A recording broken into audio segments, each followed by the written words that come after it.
Olá, boa noite, seja bem-vindo, seja bem-vinda a mais um momento devocional da Congregação Evangélica Luterana Cristo Redentor aqui de Copacabana, no Rio de Janeiro. Que Deus Pai, Filho e Espírito Santo abençoe o nosso meditar nesse momento devocional.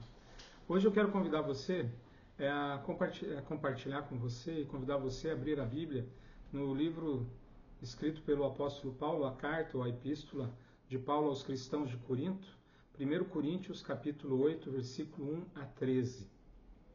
E ele fala de algumas coisas nesse texto que são importantes para a nossa reflexão. Algumas coisas que talvez hoje na nossa cultura ocidental, brasileira, não seja tão importante, mas o que está por trás do que ele fala. Ele está falando nesse texto, por exemplo, de comidas sacrificadas a ídolos. Ele está falando de coisas que talvez a gente não passe por isso hoje na nossa sociedade, mas Corinto passava. Mas o que está por trás disso, né? Desse cuidado? Diz o versículo 4. Quanto a comer alimentos sacrificados a ídolos, sabemos que o ídolo por si mesmo nada é no mundo e que não há senão um só Deus. Então, o que está por trás desse texto falando de alimentos sacrificados a ídolos? O que está por trás disso, eu creio, é exatamente a gente que é cristão, e o cristão luterano em particular. Nós vivemos dentro de uma compreensão muito livre, muita liberdade. Somos livres. Em Cristo Jesus somos livres. Não somos escravos nem do pecado, não temos que fazer isso ou aquilo para agradar a Deus, livres de sacrifícios, livres da circuncisão e de outras práticas que façam com que algo que eu faça seja agradável a Deus no sentido de conseguir perdão dos pecados. E essa liberdade, ela é muito boa, fantástica. A gente é livre, totalmente livre. Cristo nos livrou, inclusive nos livrou da morte eterna, nos dando de presente a vida eterna. Mas esse texto, ele que fala em liberdade, que a gente tem liberdade para fazer qualquer coisa, ele também nos ensina de maneira livre, não pela lei. Interessante, né? No Brasil a gente tem muito essa mania de querer fazer a lei para que as coisas funcionem. E aqui nesse texto, Paulo está nos admoestando a agir com amor para que ninguém caia. A lei, ela obriga. A lei constrange. A lei impõe limites. Viver de maneira livre é muito desafiador, pois a gente pode ultrapassar os limites, transformar a liberdade na famosa libertinagem. Mas você prefere viver em liberdade ou na opressão? Viver livre ou na prisão? Paulo não quer diminuir a nossa liberdade, mas ele nos chama a ter uma vida de liberdade responsável. Olha o que ele diz no versículo 8. Para nós, porém, há um só Deus, o Pai de quem são todas as coisas e para quem existimos, e um só Senhor Jesus Cristo, por meio de quem todas as coisas existem, por meio de quem também nós existimos. 7. Entretanto, nem todos têm esse conhecimento. Alguns, acostumados até agora com um ídolo, ainda comem desses alimentos como se fossem sacrificados a ídolos. E a consciência desses, por ser fraca, vem a contaminar-se. Não é a comida que nos torna agradáveis a Deus, pois nada perderemos se não comermos e nada ganharemos se comermos. Mas, agora sim, atenção, tenham cuidado para que essa liberdade de vocês não venha, de algum modo, a ser tropeço para os fracos. Porque se alguém enxergar você que tem conhecimento sentado à mesa no templo de um ídolo, será que a consciência do que é fraco não vai ser induzida a participar de comidas sacrificadas a ídolos? E assim, por causa do conhecimento que você tem, perde-se o irmão fraco, pelo qual Cristo morreu. Deste modo, pecando contra os irmãos, ferindo a consciência fraca que eles têm. É contra Cristo que vocês estão pecando. Então a nossa liberdade, ela não foi feita para fazer ninguém tropeçar. Que a gente às vezes tem que abrir mão daquilo que me é permitido, inclusive, por amor. Veja que interessante, né? Deus, ele se preocupa em nos dar a liberdade. Não temos que fazer sacrifícios a ídolos, não precisamos fazer isso ou aquilo para recebermos as graças de Deus. Deus nos dá por misericórdia, por amor, por bondade, sem exigir nada em troca. E Ele nos desafia agora também a abrir mão do que é nosso em proveito do próximo. Será que eu e você estamos preparados para isso? Para abrir mão de um direito pelo outro irmão? Será que a gente tem hoje em dia esse olhar para perceber realmente o irmão e como as minhas atitudes influenciam a vida e a visão de mundo de uma outra pessoa? Dizem que as palavras comovem e os exemplos arrastam. Nós, na nossa liberdade, interagimos com pessoas. As pessoas nos enxergam, nos veem. E o que elas veem?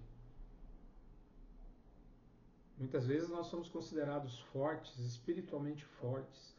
Isso nos traz uma responsabilidade também.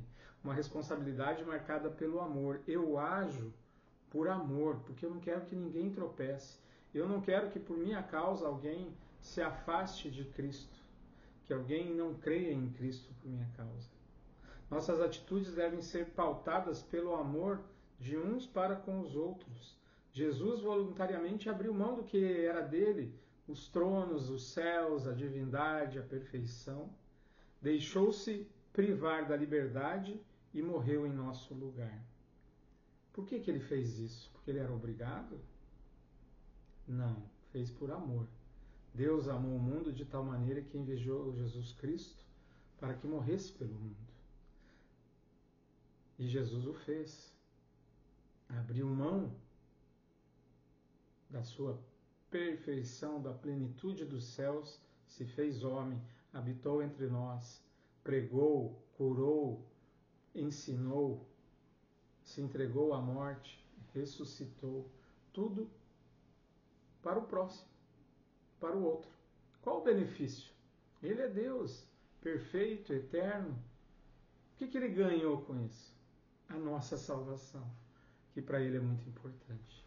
Quando eu abro mão de um privilégio meu, de algo que é meu, que eu conquistei com a graça de Deus, meus bens, meu tempo, meus dons, quando eu estou ofertando, quando eu estou servindo voluntariamente, eu estou abrindo mão por amor do que é meu para o bem do outro.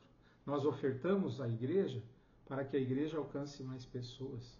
Nós ajudamos com trabalho voluntário na igreja e fora da igreja por amor ao nosso semelhante. Veja nessas tragédias que a gente tem acompanhado pela televisão, o que teria acontecido se milhares de pessoas não se voluntariassem? Aonde as pessoas iriam dormir se escolas, igrejas e outras entidades não tivessem aberto as suas portas para acolher as pessoas? O Estado não daria conta. As equipes do Estado não dariam conta. Haveria uma tragédia muito maior. Mas as pessoas agiram com amor para que ninguém ficasse para trás. Todos tivessem uma mão que a estendesse e a ajudasse. Dessa maneira também, na relação espiritual de Deus com as pessoas, somos chamados a agir. Não sermos pedras de tropeço. Não abatermos no peito e dizer, mas é um direito que eu tenho. Acima do meu direito está o amor. Para o amor não há lei, não há limites.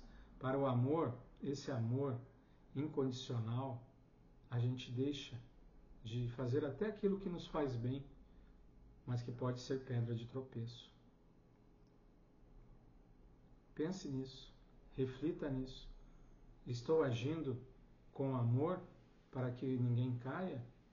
Ou não estou nem enxergando as pessoas ao meu redor?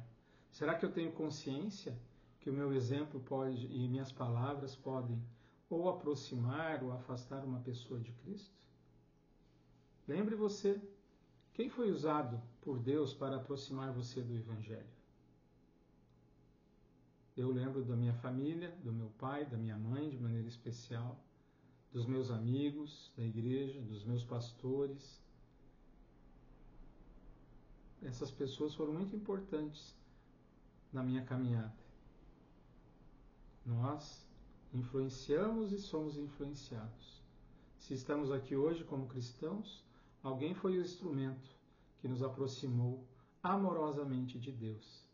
E se aqui estamos, é que Deus quer também que eu e você sejamos pessoas amorosas, que com o nosso amor, com a nossa atitude amorosa, ajudemos as pessoas, aqueles que caíram a levantar e a seguir a jornada, e aqueles que estão de pé para que não caiam e continuem seguindo a Jesus Cristo. Que Jesus nos dê a força necessária para alcançarmos esse serviço, esse privilégio, que é agir com amor para que ninguém caia. Amém. Vamos orar? Querido e bom Deus, graças te damos por ter nos alcançado com a tua misericórdia. Pedimos perdão pelas muitas vezes que fizemos de alguma maneira, mesmo sem querer, alguém tropeçar. Dá-nos a sabedoria para perceber e enxergar as oportunidades de dar um testemunho sadio. Ajuda-nos também a não ser pedras de tropeço para ninguém, mas que possamos agir com amor para o bem do próximo. É o que nós te pedimos em nome de Jesus. Que o Senhor te abençoe e te guarde. Que o Senhor faça resplandecer o seu rosto sobre ti e tenha misericórdia de ti. Que o Senhor sobre ti levante o seu rosto e te dê a paz. Amém. Quero convidar você a estar conosco no próximo culto, domingo, 10h30, na Igreja Luterana de Copacabana, Congregação Cristo Redentor. 10h30, o nosso próximo culto presencial. No sábado também teremos culto em Nova Friburgo, 10h da manhã. Maiores informações, entre em contato conosco pelo Instagram, pelas nossas redes sociais. Que Deus abençoe a sua noite e a sua vida e que Ele continue agindo com amor na sua vida. Um abração, obrigado.